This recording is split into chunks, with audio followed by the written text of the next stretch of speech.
And I think it really is about parenting, my film. It's about living by, all of us who have not gone through this are lucky and blessed.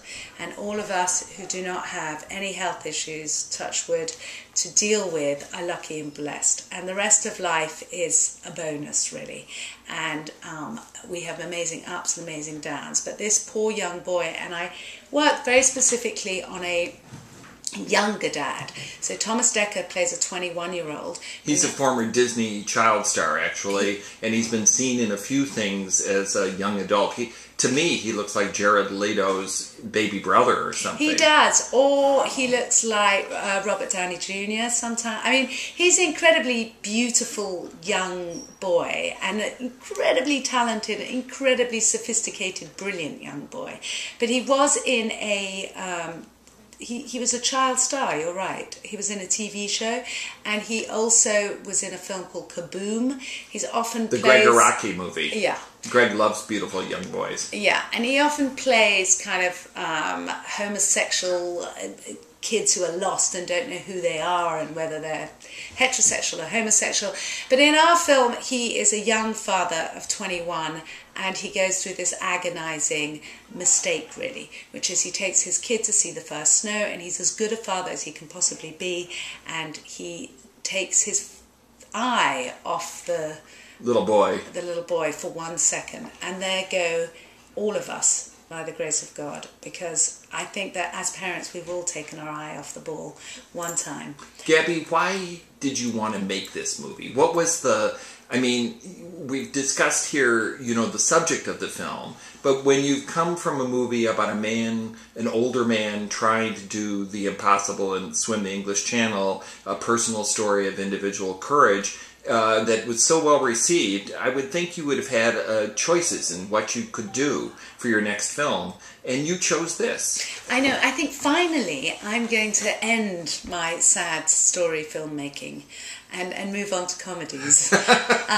You know, when you choose films, you don't realise that there's a running theme, but actually On a Clear Day also had the death of a child in it. And it was only halfway through shooting Angel's Crest that somebody said, "What is it with you and dead kids?" But we had to be very glib during shooting, because otherwise we would have all been very depressed. So in answer to that, no, this isn't a depressing movie. It's just a soul-searching movie. It's based on a lot of heart. It's based on a book by Lynn Schwartz, I understand. Leslie Schwartz. Leslie Schwartz. And one of the things that's interesting in this small town, people are so interconnected. So we have we mentioned Thomas Dekker as the father, the boyish father taking care of this 3-year-old boy, and we find out why he's the sole caretaker. Exactly. He's divorced, and his wife is an alcoholic. That's Lynn Collins, who we'll be speaking with in a bit.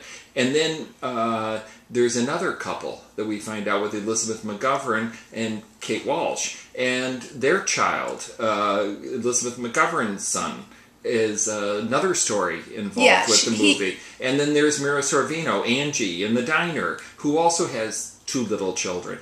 I mean, it's very tightly compact scenario here, and I wonder how much of it was exactly like that in the book, how much was taken to maybe streamlined or compressed for a 90-minute film. Well, a lot was streamlined. There were several other characters that Leslie wrote about very beautifully and very succinctly, but unfortunately in a movie it's very hard to keep the focus on all these different characters. So actually Elizabeth McGovern's story was a lot more complex, and she is a lesbian in the film with Kate Walsh, and her backstory, which we don't discover, is that she in fact left her child behind when he was 10, because she left her marriage and ran off with another woman. And then during the course of our film, our story, the boy turns up. And I had to streamline that story. It was a really strong story, but in the end we discovered that all we really cared about were the 2 parents of the deceased child. And that brings me to one of the reasons I did this film, which was I always feel that every day we encounter different tragedies in our lives, and you meet people, and relatively everybody has a really painful story that they've had to deal with, hopefully later in their lives, but often earlier on in their lives. And what I discovered, and I guess I had my own share of grief as I was growing up, which I explored. You're British. I am British. So were you not raised by your parents, but by a nanny and a... No, I wasn't. Okay. I was raised by my mum and dad, and I had lots of siblings.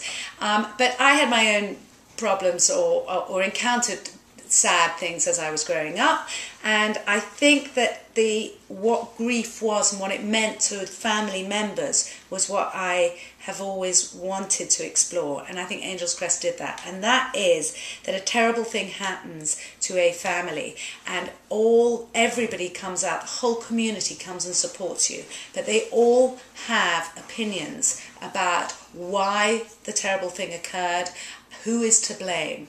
So that's one thing, there is judgment, and that's what this film explores, which is the different judging of everybody, however hypocritical it might be, because they are all parents. Jeremy Piven is a parent, and he actually takes Ethan to task, and you know, he's a lawyer who's going to prosecute him. There is going to be a prosecution because he is found guilty of leaving his son in the cold. But what intrigued me most is after the initial drama, everybody gets on with their lives, and it's only the mum and dad, and be it siblings or greater extended family, but who in the end have to live with this for the rest of their lives. And to everyone else, sadly, however amazing and familiar and supportive one is as a friend, our lives go on. And it happens very, very quickly, and it becomes a story. And it becomes, my friend so-and-so lost his child. And even if it's absolutely heart-wrenching, it is not your story. So I believe we all live our lives creeping around the fact that, God help me, it didn't happen to me. And that's what intrigued me. And I think that each one of the characters we expose to the extent to which they get involved. Elizabeth McGovern in particular absolutely has fathered this young boy because she'd left her own son, and we recognise how other people's lives can go on. And actually the two prime people, which are Lynn Collins and Thomas Dekker, playing the mother and father of the child, are the only ones who are going to be really, really deeply affected forever. And I'm not going to tell you the end of the film. Well, it made me think, several hours after I saw this, about 30 years ago, I talked to Charlotte Rampling, and I said to her, you know, about the horrible death of Romy Schneider. Yeah. And Romy Schneider had one son who was around 12 years old, and he was playing on the fence in front of her house in Paris, and he fell on the spiked fence and died a couple hours later.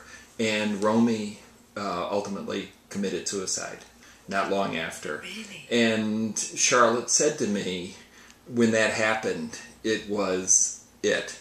That was the death of her. She couldn't go on after that. And this movie, when you say at the end, for those who leave too soon, it really does sort of generate these feelings of how tragic and sad life can be for some people, and how can you cope with some horrible things that can happen to you? Well, for me, I have, personal experience. I have a cousin who died so tragically in a car crash, and her husband was in the car in front, and my cousin had her two children in the back of the car, so the father watched. I mean, it was all over the press, but the father watched the car go into a juggernaut and his whole family die in front of him. And, I mean, this guy is still going on. And he survived somehow. He has survived. He's had 2 more kids. He's an amazing guy. He worked for the Samaritans. I don't know if you have that, where without telling people that he had his own fair share of hideous tragedy. And so for me, for those who left too soon, and for all those people who just died too young, and we all have experience of it, and you think, why them? You think there's all these 90-year-old people who've lived great lives who it's time to go to sleep now, and why are we robbing? Why, whoever it is out there, who's robbing these young people who have a whole life ahead of them?